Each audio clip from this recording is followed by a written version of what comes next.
छत्तीसगढ़ में स्वास्थ्य के लिए सरकार कई तरह की योजनाएं लेकर आती है, जिसका लाभ शहर के साथ साथ गांवों में भी रह रहे लोगों को मिल सके। सरकार की कोशिश रहती है कि प्रदेश के हर शख्स तक उनकी योजनाएं पहुंच सके। एक ऐसी ही अहम योजना की शुरुआत छत्तीसगढ़ सरकार ने की है, जिसका नाम है मलेरिया मुक्त बस्तर अभियान, जिसके तहत मलेरिया जैसी लाइलाज बीमारी को बस्तर से खत्म करने का उद्देश्य रखा गया है। बस्तर के मुख्य चिकित्सा और स्वास्थ्य अधिकारी डॉक्टर मैत्री ने बताया कि मलेरिया मुक्त बस्तर के प्रथम चरण जो 15 जनवरी 2020 को शुरू हुआ, इस अभियान में कुल जांच 2,53,29,050 में से पॉजिटिव केस 5,203 केस थे, जो अब छठे चरण में कम होकर 94,27,230 केस में से 860 पॉजिटिव केस हो गए हैं। बता दें कि हर चरण के बाद मलेरिया वार्षिक परजीवी सूचकांक में लगातार कमी देखी जा रही है। जब अभियान शुरू होने के पहले जो हमारे मलेरिया का परजीवी सूचकांक 7.29 था, जो अभी घटकर करेंट में जो मलेरिया परजीवी सूचकांक है 3.99 में आ गया है।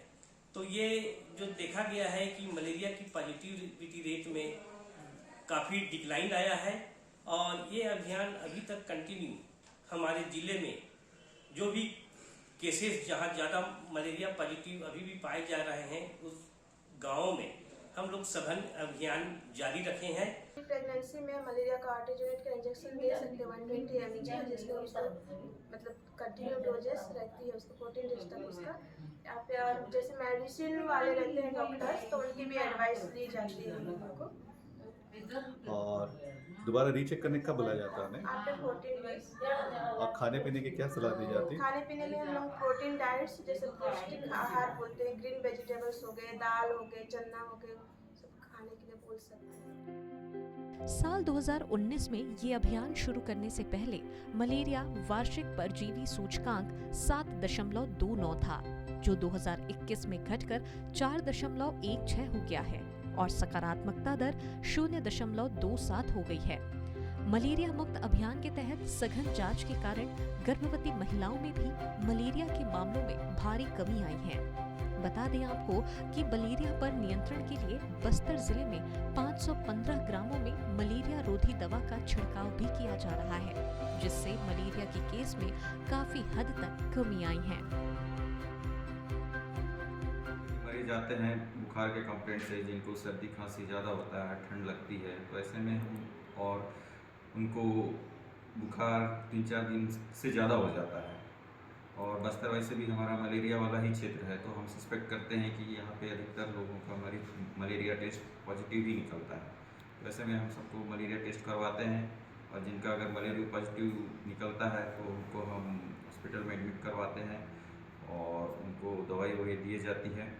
और जैसा कि नॉर्मल हम बताते हैं कि उनको मच्छरदानी का उपयोग करना चाहिए, ठीक है।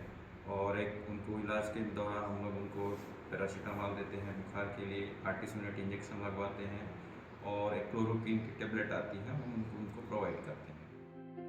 मलेरिया कंट्रोल करने के लिए कई दवाइयां आती है, जैसे क्लोरोक्विन, प्राइमाक्विन। इन दवाइयों का कोर्स 3 से 14 दिनों तक रहता है। इन दवाइयों को मरीज की स्थिति देखकर ही दिया जाता है। साथ ही मरीजों को पौष्टिक आहार की सलाह भी दी जाती है और हर दिन मरीज के स्वास्थ्य रिपोर्ट भी ली जाती है। इस योजना को शुरुआत किया गया था तब जो API इंडेक्स होता है वो 12 या 13 के आसपास था, जो कि पूरे भारतवर्ष में अगर तुलना किया जाए तो बहुत ही ज़्यादा था, सबसे ज़्यादा शायद इसी क्षेत्र में रहा होगा। तो कहीं ना कहीं एक योजनाबद्ध तरीके से मलेरिया मुक्त बस्तर अभियान को लाया गया और इसके जो मुख्य घटक थे वो ये थे कि घर घर जाकर सभी लोगों का वहाँ पे जांच करना है और जिनको भी ऐसे वहाँ पे आता है कि मलेरिया पॉजिटिव है, उनको तत्काल वहाँ पे दवाई देकर उन्हें ये काउंसलिंग करना है कि वो इस दवाइयों को नियमित रूप से खाएं। और पुनः 1 महीने के बाद हम लोग जाते थे और ऐसे जितने भी लोग चिन्हांकित हुए थे जो पॉजिटिव आए थे फर्स्ट राउंड में, उनका पुनः हम लोग चेक करते हैं और अगर पॉजिटिव आने से उनका ब्लड स्लाइड बनाने के बाद फिर से उनको दवाई देते थे। तो ये जो पूरा चक्र था हमारा, ये कम से कम 6 राउंड का ये हमारा चक्र जब चला, तो आज जो है जो API इंडेक्स है वो कहीं ना कहीं देखा जाए तो 0.4 से नीचे आ चुका है और बहुत शीघ्र हमारा प्रयास रहेगा कि हम इस API इंडेक्स को 0.2 से भी नीचे लेकर चले जाएं। मलेरिया कंट्रोल करने में प्रशासनिक अमला के साथ साथ स्वास्थ्य विभाग के सभी कर्मचारियों की मेहनत भी होती है, जिसमें प्राथमिक स्वास्थ्य केंद्र, सामुदायिक स्वास्थ्य केंद्र, मुख्यमंत्री हाट बाजार क्लिनिक और विभागीय टीकाकरण अभियान में सभी अपना संपूर्ण योगदान दे रहे हैं, जिसके परिणाम स्वरूप बस्तर जिले में API की दर 3.99% पर आ गई है। Bureau report, Asian news.